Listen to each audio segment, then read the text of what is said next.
Welcome again. Welcome back as we look at transaction 3.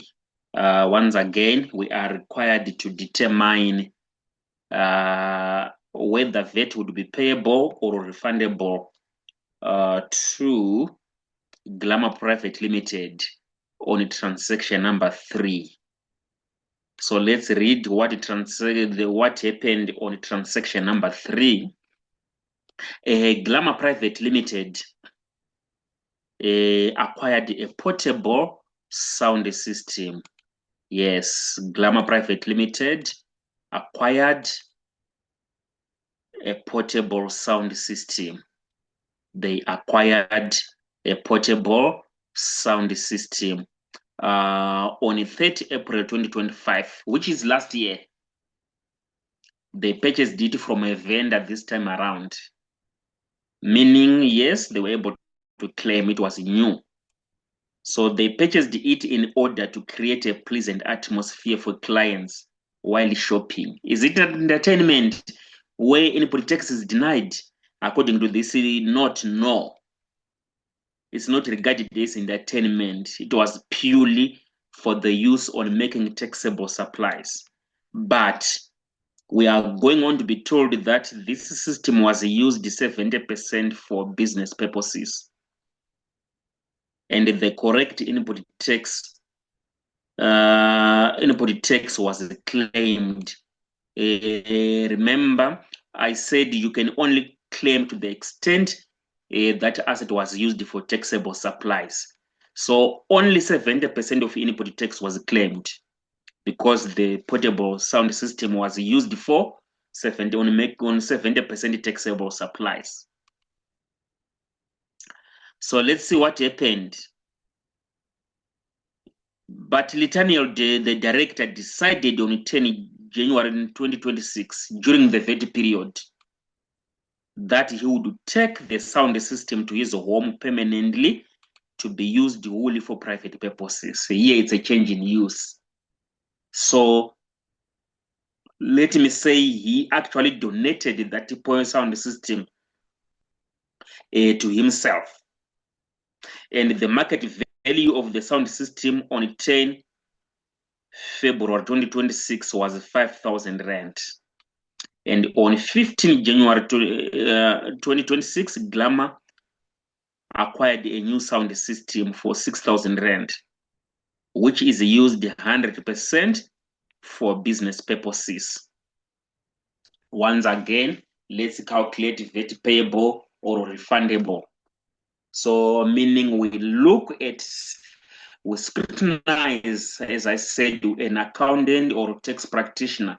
You must have a very sharp eye and you must have a higher level of concentration. Simply looking at this transaction, you have to pick as you go, where should I determine output tax? So what we see here is a transfer. So in businesses, you are not always going to get away with it. A simple donation can have output tax implications where you would be required to levy output tax to SARS. A donation can have output tax implications because you are regarded as if you have sold that asset. So here, when Nathaniel transferred the radio, the sound system from the business to himself, is treated as if he made a supply. He has to account for output tax. Yes, anything which is supplied by a vendor must charge output tax. If you see a simple transfer from one party to another party, it has got VAT implications. You have to account for VAT. And at 100%, unless that supply is either zero rated or exempted, like your bread, brown bread. Yes, if you donate brown bread because it is zero rated, then there's no VAT implications. Or if you give an interest-free loan, then there's no VAT because interest is exempted. But on this part, a sound system, when we look at all the examples of zero rated and exempted, I'm not seeing a sound system as zero rated. So meaning a supply has to be made based on the market value. Remember, it's another fringe benefit because the director is more treated as an employee. So you need to know how much is the value of supply here. Let me quickly run to the textbook and quickly teach you something here on fringe benefits, on how fringe benefits are valued. This is more like a acquisition of an asset at less than the actual value, because that's what really happened. Nathaniel did not buy. He actually bought it for zero. So on that circumstances, how much would be the cash equivalent? Generally, on acquisition of an asset at less than the actual value, the cash equivalent would be the difference between market value and the consideration given by the employee. Here, Nathaniel did not give anything. So we simply take the market value. But however, as you go, there are a number of exceptions on how you determine the cash equivalent. If what was acquired, let's say the sound system was not an asset, but the company simply decided to buy a sound system for Nathaniel, then the value would be the cost. And as well, if it was a trading stock, then the value will be the lower amount between cost and market value. But this one is not a trading stock, or neither was this asset acquired for the purpose of being given to Nathaniel. So we simply look at the market value minus consideration paid, which is zero. So in this case, the value of supply would be 5,000 rand. So 5,000 rand multiplied by the VAT fraction, which is 15/115. So there's output tax of 652, which is going to be levied and paid to SAR as a result of Nathaniel transferring the sound system from the company to himself. So other than that, nothing more, nothing on output tax implications. So let's look at input tax implications. Let's look at input tax implications. The first thing, what I am seeing here, it's on 15 January, during the VAT period, they acquired a new sound system for 6,000 rand. And it's going to be used 100% for business purposes.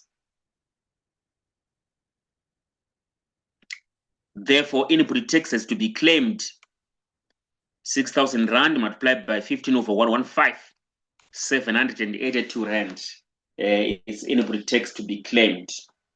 What else on input tax implications? I'm seeing the change of use. Let me quickly go to my notes on adjustments. There should be an adjustment here. There should be an adjustment here. There's a change in use taking place here.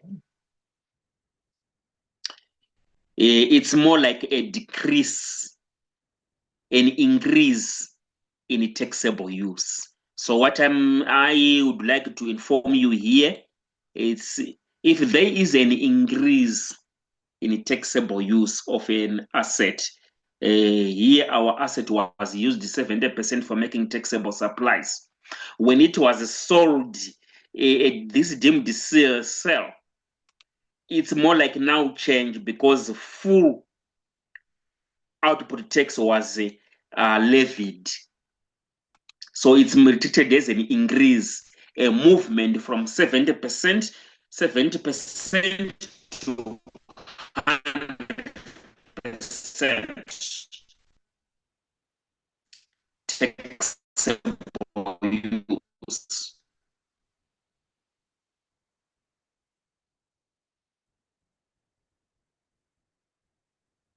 So it's an increase. When there is an increase in taxable, then the taxpayer is entitled to claim input tax. But if there is a decrease for making taxable supplies, the vendor would levy out from 70%, which we were told here when it was originally purchased. Then it was given to Nathaniel. It's deemed like a 400%, more like on a change in use. So when you claim input tax, you must apply the apply by C, where A5. B, it's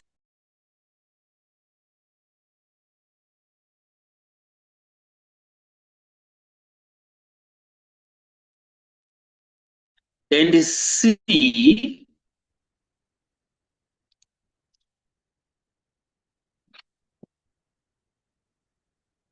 and C would be the percentage by which the use of goods has increased or decreased.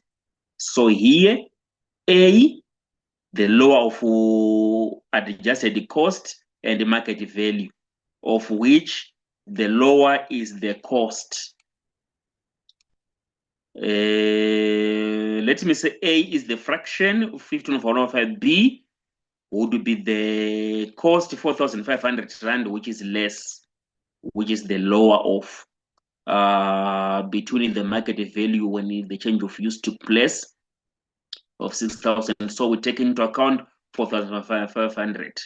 And then C, according to my notes, C would be the percentage change. The percentage change from 70% to 100 is 30%. Therefore, you multiply by 30%. So that is how I calculated the change in use. So input tax of 176 in respect of the change of use. So yes, 782 plus 782 plus 176 Rand, we got 958 Rand.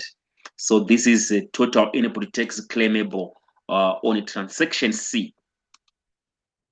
So yes, we are done with our calculation, VAT payable or refundable, which is output tax minus input tax. It looks again, it's a refund. So 782, 652 minus 958 to get a 306 Rand refund. Thanks so much. Thanks so much. We are done. We've reached the end of our class. You can get hold of me for classes 3761. It's on Wednesdays. Text 3701. We have got classes on Thursday at 7, and then text 4861, the postgrad. The class is on Friday at 7. And then Monday, I do classes for 3704 students. Tuesday, it's the deceased estate. And Saturday in the evening, I have got 2601 students. You can get hold of me on 076 829 1253. My name is Silas Madondo. Get hold of me so that we can have a nice year together and a nice semester together, so that our marks would be very good at the end of the year or semester. Thanks so much and have a nice time. See you in our next class. Cheers.